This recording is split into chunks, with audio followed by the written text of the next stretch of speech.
Welcome, Fitness Business Podcast, for another round of the Quick Fire 5 questions with next week's industry expert, Carrie Kepple. Carrie, welcome to the Fitness Business Podcast. Yeah, thank you for having me. Yeah, it's an absolute pleasure to have you here on the podcast. I'm excited for your interview next week. But before we get there, we have 4 fun questions to see what your answers are going to be. And then your final question, you're going to pitch your episode to us for next week. So let's get started with question number 1. And that is, what is a life lesson you learned from the pandemic? Well, that's a heavy question because there's a lot. I think that's for everybody, but I think just the realization of society's value on fitness and wellness is really our biggest foe that we're facing. And it's really the biggest problem that we need to solve. The impact on our healthcare systems and the economy, if we were to be able to solve this, would be absolutely world changing. And obesity, it's truly the number one underlying gateway to all diseases. And COVID highlighted that even further. So sadly, though, many are still in denial and government leadership isn't pushing this message like it should. So exercise, good nutrition, mental well-being are the most critical components to protect our lives, not only for ourselves, but our families. And it's just, we need to elevate this as a top value to more people. All right. Fantastic answer. I like that. You took a little different spin and approach. I appreciate that. All right, here we go. Number 2, if you could play a character in any movie, you're already laughing. I love that. What character would it be? All right, I've given this one some thought. I'm landing on Demi Moore and G.I. Jane. Ooh, there's a power player. Oh yeah, she's a badass woman that succeeds in a man's world and against all odds with obstacles really stacked against her. So hoo-yah. Hoo-yah. Mic drop right there. Fantastic. I love that one. All right, here we go. Please complete this statement. Sunday morning, you can find me. Most every Sunday morning, you can find me enjoying a coffee in my pajamas, playing with our 5-year-old son and our dogs, just resting and recharging so that I can take on another week. Perfect. I love that answer. I'm trying to think who I just had on that said kind of something similar. And I'm like, thank goodness there's somebody out there besides myself that's just hanging out on a Sunday morning. Most guests are like, oh, I'm mountain biking or I'm running and I'm like, No, not me. We love that. All right. What is your number 1 book recommendation for all of our FBP listeners? Man, I have so many. I love Audible and I listen all the time. So I'll give you the one that I'm reading or listening to right now, which is called Can't Hurt Me by David Goggins. And he's a former Navy SEAL. I know this is my second military reference. I don't know why. I've never been in the military, I swear. But it's got powerful messages and self-leadership. And this guy is, there's a lot to learn from his work ethic. Oh my God. One of my all-time favorite books. I ask every guest, if you know David Goggins, please send him to the Fitness Business. Yeah. I've got a couple. I've got David Goggins. I got Jocko Willink and Mark Trell. If anybody out there knows anybody and them, send them my way. One thing, Carrie, and you probably will agree with me because I'm a huge Audible book person myself. I couldn't tell you last time I physically read a book, but I listen to them all the time. Is you have to listen to that book. Oh yeah, because they treat it like a podcast.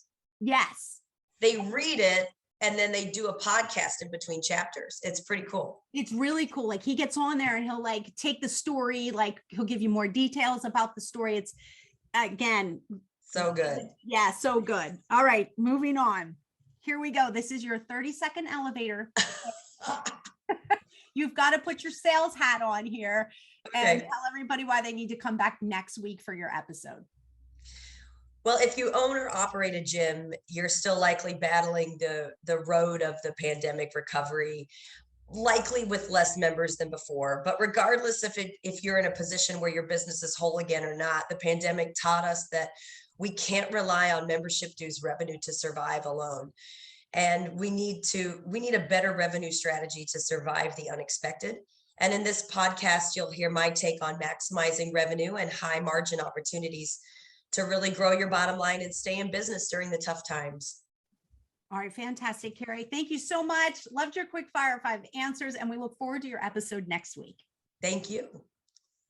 All right, fantastic, Carrie. Here we go. Let's count us down in 3. Welcome back for another episode of the Fitness Business Podcast.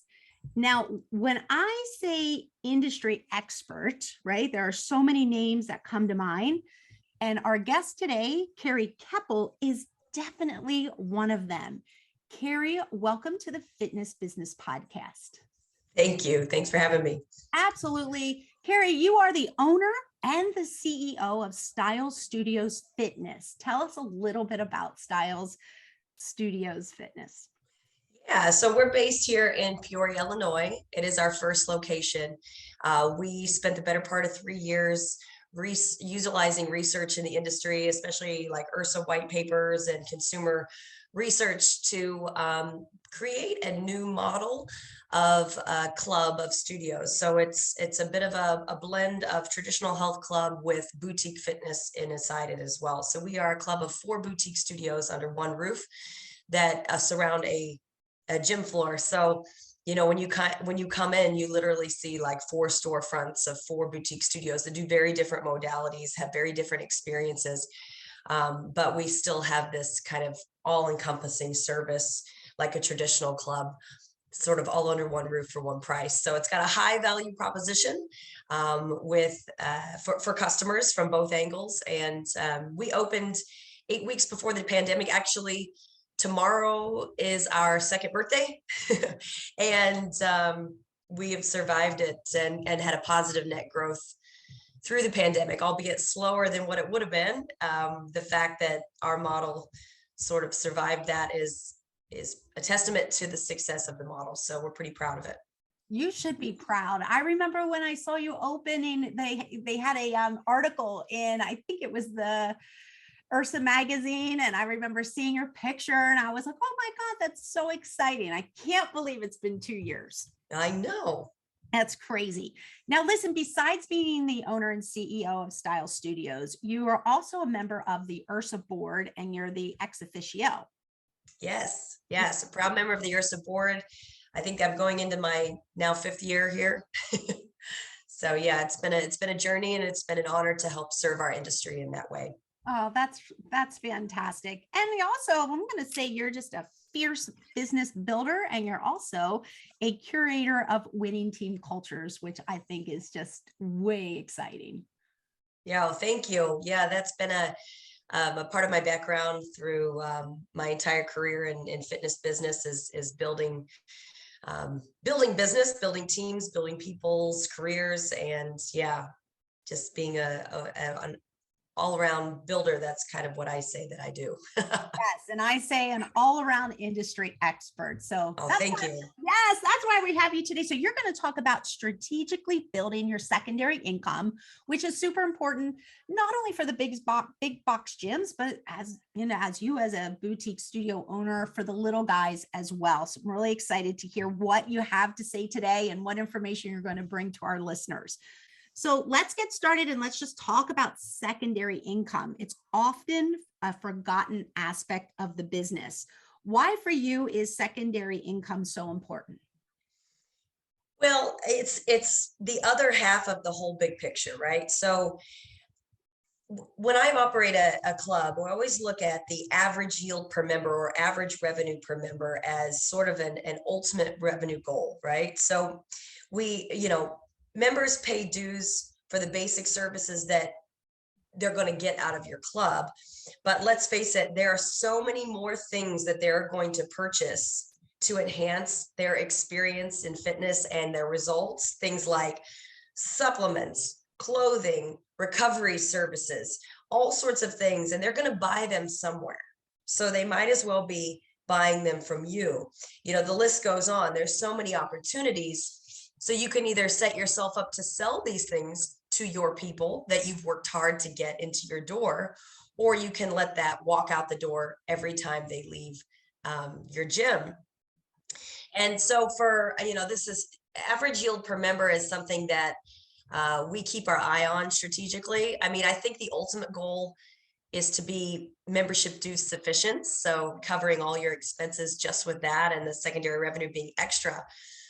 But when you start out, especially if you've ever opened a club before, or started one, you'll know that there is no way from the jump you're going to be sufficient on just your membership dues. So you have to be crafty, right? And you have to look at the total revenue picture.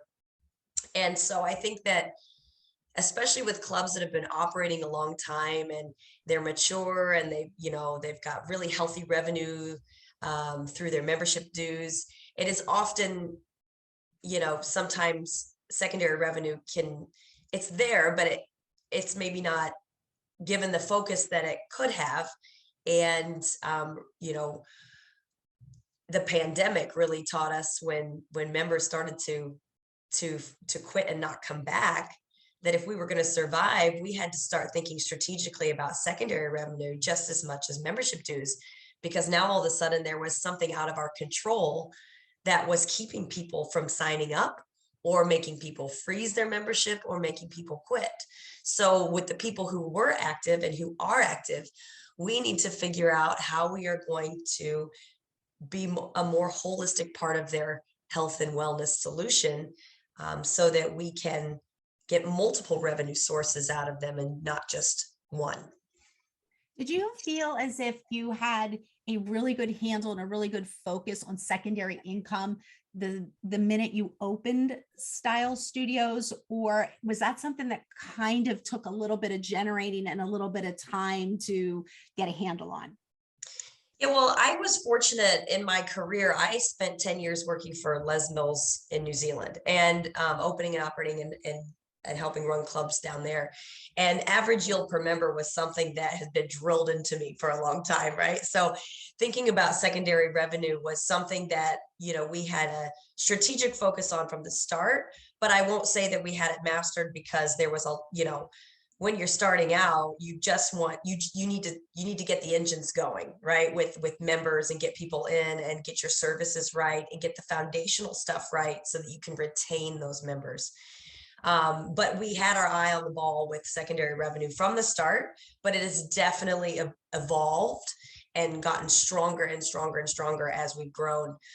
And, I think that that's for everyone, no matter if you've been in business 1 year, 5 years, 20 years, there's consumers' desires and trends and different things evolve. And so it's about staying up to pace with what consumers want, and positioning your secondary services and products to align with what consumers want. Because, you could sit here all day and think, oh, that could be a cool thing to offer, but if they don't want it, you're never going to sell it. So, you just really have to stay focused and with your eyes open and your ears open to, what is it that your people want right now? Like recovery right now is a huge trend. We added recovery boots, hydro massage opportunities, other like getting a massage therapist to rent space in here, all sorts of stuff that is going to just create a recovery zone in your club. Is just one example, right, of ways that you can maximize a current trend and add secondary revenue to your monthly income. So to rewind, you mentioned that you try to use your membership dues to pay for the necessities. And then the secondary income you kind of try to use for, I don't want to say fun spending, but, things to build the business. I think our listeners would want to know, how do you measure the secondary income spending? Yeah. So, well, just for that first part, you're saying the ultimate goal is that, but when you're 2 years old, you're still not quite there yet in a pandemic. So we are looking, like right now, we are using both buckets of revenue for your operating expenses. Eventually, we'd like to get membership dues sufficient. And then, the secondary revenue is the extra, right? But how we measure it is pretty simple. You're taking in your reporting system, whatever you use, you can see hopefully quite quickly what your membership dues value is for the month, and you can divide that by the number of members you've got.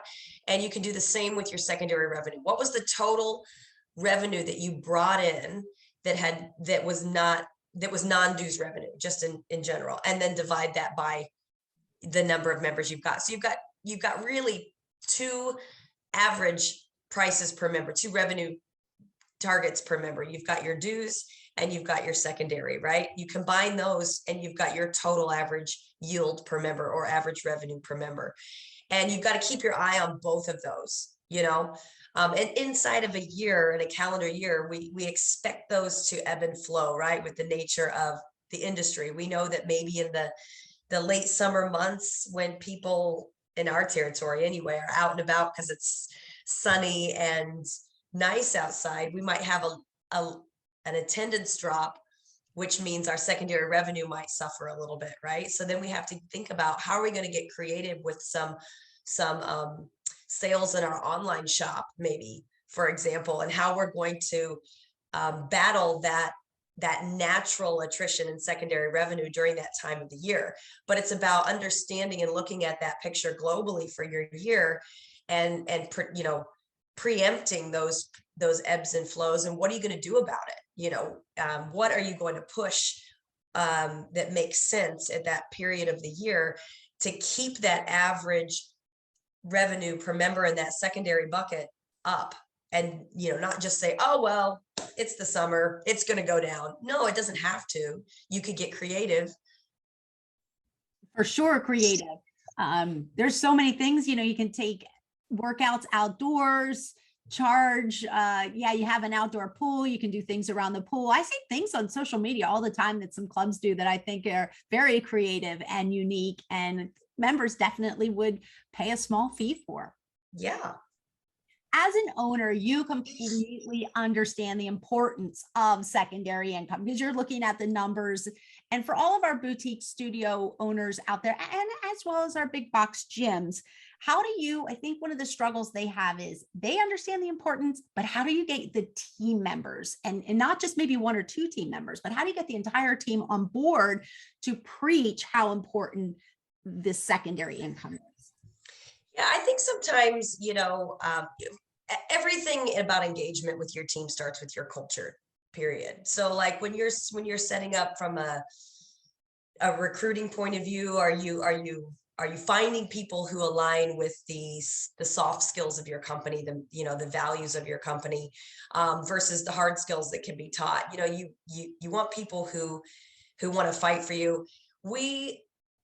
We've always looked at it like this. I come from an empowering position when it comes to leadership. I want my people to feel like they own the place just as much as I do.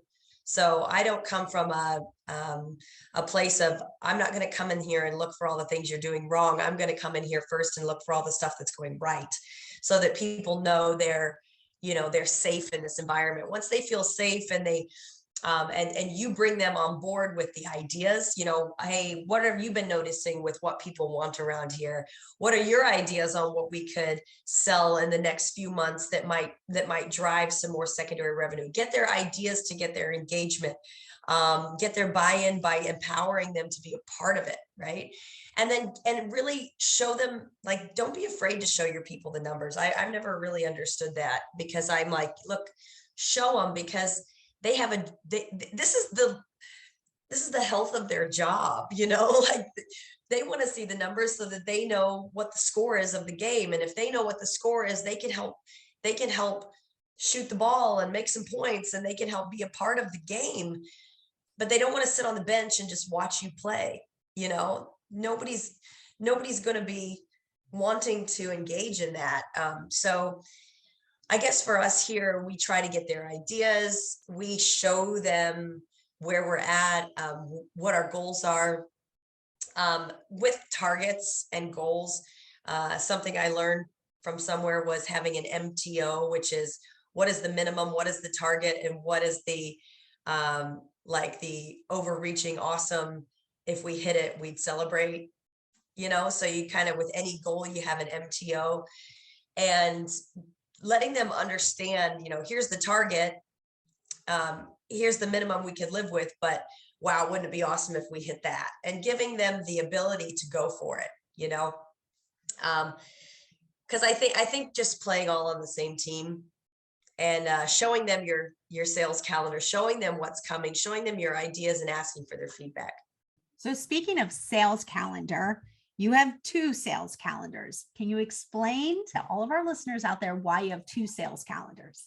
Yeah, and I'm sure I'm probably not the only one out there with this, but I like to look at it this way. Like if you were to grab a calendar of 2022, I'd grab 2 of them. And you're mapping out your sales promotions for your memberships, right? You're always looking at, how am I going to drive memberships? What is the time of year? What promotion makes sense? And what are we going to do, right? We're always thinking in that realm when it comes to selling memberships or what have you. But when's the last time you got out a second calendar and said, okay, it's what time of year is it, and what products and services are I going to sell right now this month? Because instead of having everything out there all the time, you got to maybe think about all your products and services, and then you're going to target 1 or 2 every month. You're going to highlight them, target them, build a promotion around them, put a landing page on your website that links to your online shop for them, and like make a strategic plan to sell that this month. And then know in your head where you're shifting to the following month. And you have this sales or promotional calendar, if you will, for your secondary products and services all year long. And you're doing that in parallel with your membership sales, right? So membership sales, you're selling outwardly to the leads, whether they're coming from referrals from your members, or you're going out there on social media or other marketing channels to get these leads in, you're selling new people. But what are you doing to sell more stuff to the people you already have? So you've got 2 audiences there, and often that second audience of the people you already have is sometimes left untapped to its fullest potential. I was a group exercise director for, I won't even say how many years, really long time. It's awesome. It was one of the best jobs ever, besides being the host of the Fitness Business Podcast. Of course. Of course. One of the things that I would that I personally prided myself on was, it's that age-old argument about Group X not bringing in any income. And I would always try, and I didn't do it all the time. I would, like you said, take pockets of the year and try to offer yoga workshops, things with bar, Les Mills, like form. I would take, we had, big Les Mills program. I try to do like 1 month of like form training and make that like residual income, like fee-based it. Yeah. And, people don't mind committing to 4 weeks and, once a week, 4 weeks, X amount of dollars. And that was one way for Group X to be able to feel as if we contributed. Yeah. But just here and there, I won't run the workshops, the yoga workshops all year long, because I made that mistake and then they got kind of burnt out. So Totally. Yeah, I would just do it here and there. I almost was like a supply and demand. Like then they'd be like, hey, are you doing that again? We really liked it. And then I'd be like, well, but you have to wait a couple more months and then, kind of build the anticipation. So I hear what you're saying. And I love this topic. And I really appreciate that you're going in depth with it, and especially on how Style Studios is performing and doing so well with their secondary income. So I'd like to just talk to you a little bit about like, what have you used to build your secondary income? You talked about target marketing. Yeah. So, target marketing is something that we all want to do, right? And when we say target marketing, I'm talking like when you look internally at your members, being able to visually see on a daily basis who's engaging with what services and what products, who's purchasing what and how much, who's attending which classes, who's going to what studios, who's taking on personal training, and all of those extra things, right? And when you can visually see that, you actually now have the ability to speak to those people in the things that they're telling you by way of purchasing them that they actually want, by way of attendance that they actually, those are the things I like, right?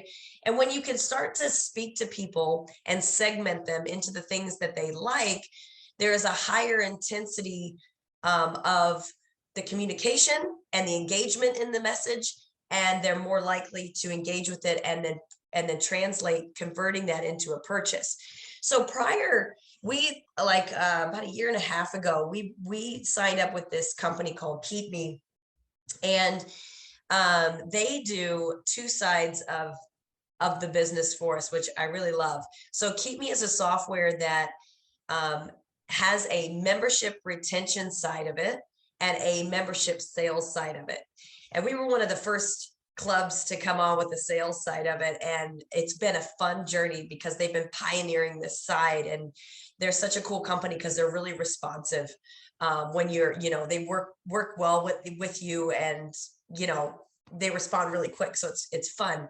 But with the membership retention side, it's pretty cool because it can tell us on a daily basis, how many members are low risk to terminate, how many moderate, how many are high risk to terminate, who they are, and we can intervene. But it also tells us we can start to communicate to these targeted audiences. So when I'm thinking of this secondary revenue calendar and I'm going, okay, what products and services do I want to push next month? As we preempt the communication out there and we set up our landing pages and we get ready with our online shopping, with our online store and our in-club point of sale, we get everything ready.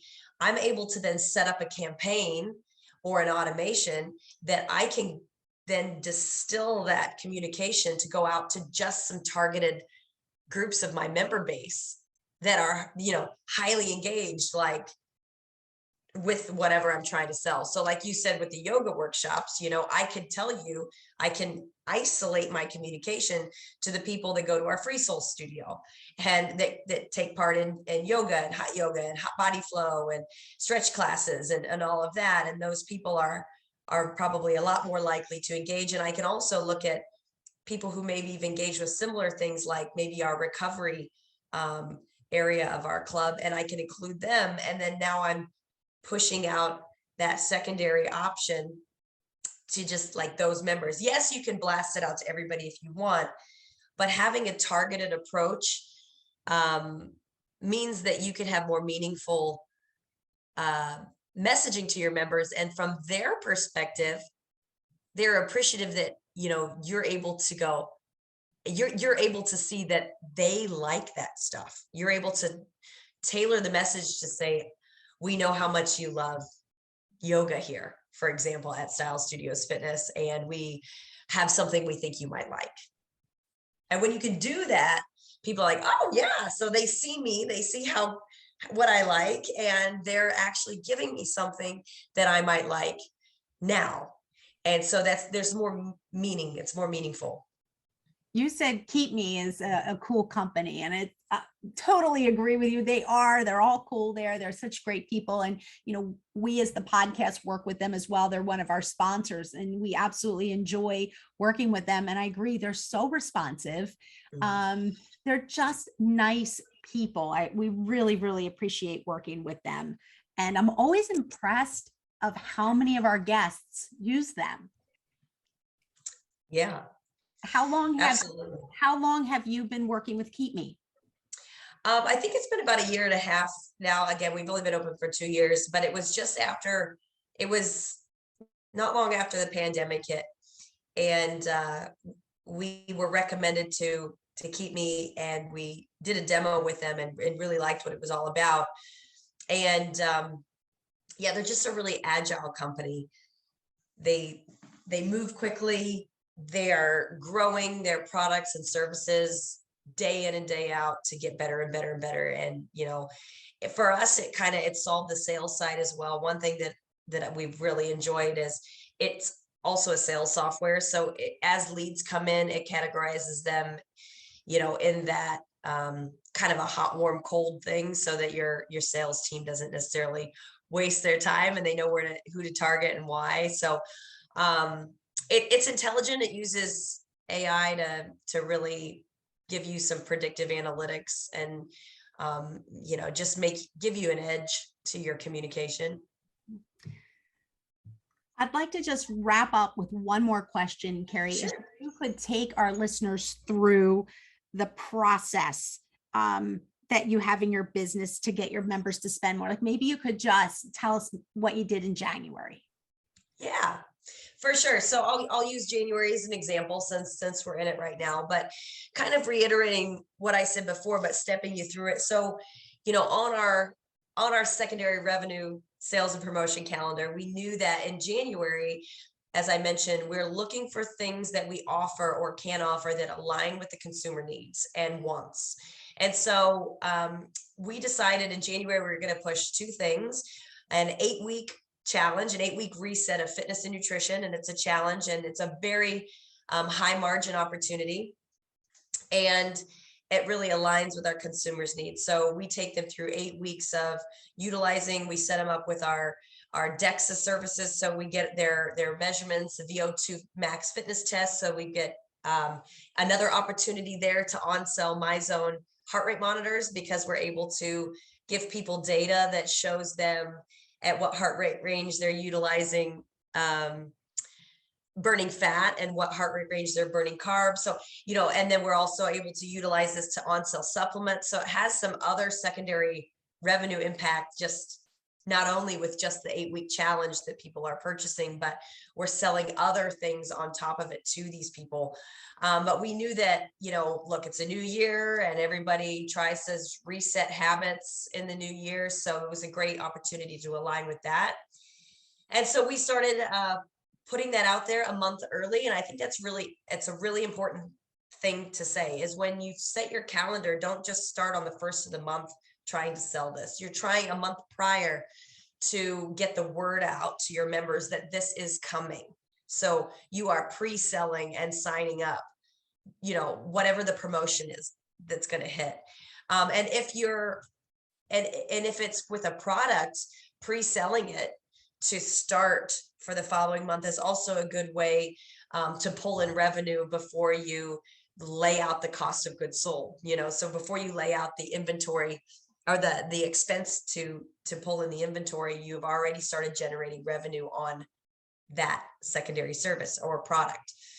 So we decided the 8-week challenge was going to be one that we kicked off, and we did it on January 10th.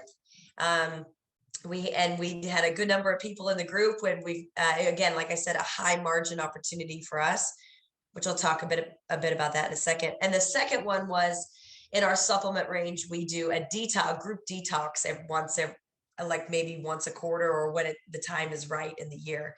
So we pushed out there, again, early on, we're going to start a group detox for anybody who wants to be a part of that. It's nutrition detox, and it's starting on, January 3rd. If you're one in, go ahead and pre-purchase your kits here, and we'll have them ready for you to kick off. So these are two things that we did for January to drive secondary revenue in that. And it's not to say we're not selling other things, like our supplements or smoothies or our other services like personal training, but this is what we focused on for this month. And just threw that a little bit higher above all of the other products and services so that we could sell those. But one thing I wanted to mention was when you're looking at your products and services, to identify which ones are high margin. So one of the exercises that we did was, especially in the pandemic, was to list all of our products and services and then rate them from highest to lowest in terms of profit margin on each of your products and services. So right there, you have a visual list of high margin opportunities. And so, in those months where I said attendance might be down, because secondary revenue will ride the same wave of attendance most of the time, because if they're not in the club, they're probably not spending. So, you always want to be focused on attendance. But when the attendance, is naturally going to be down, these are the times when you're going to try to maybe strategically target the higher margin opportunities, right? So you're trying to play this game all year long to keep your secondary revenue high and in that range of the target that you've got for it. Great advice. Really smart way to look at it. I wish I would have known that a few years ago. That was great advice. I really like that. Well, Carrie, thank you so much for coming on today. My goodness, so many great ideas about, building secondary income. I like that you're just shedding a light on it, especially during the times where the gyms are really getting hammered with possibly, new memberships. I just like that, you've gave so many great ideas on, hey, work with who you have and try to get them to spend more. Absolutely. Thank you. All right. Thanks so much for coming on. And I'm sure we'll see you again. Yeah, thank you for having me. It was a pleasure.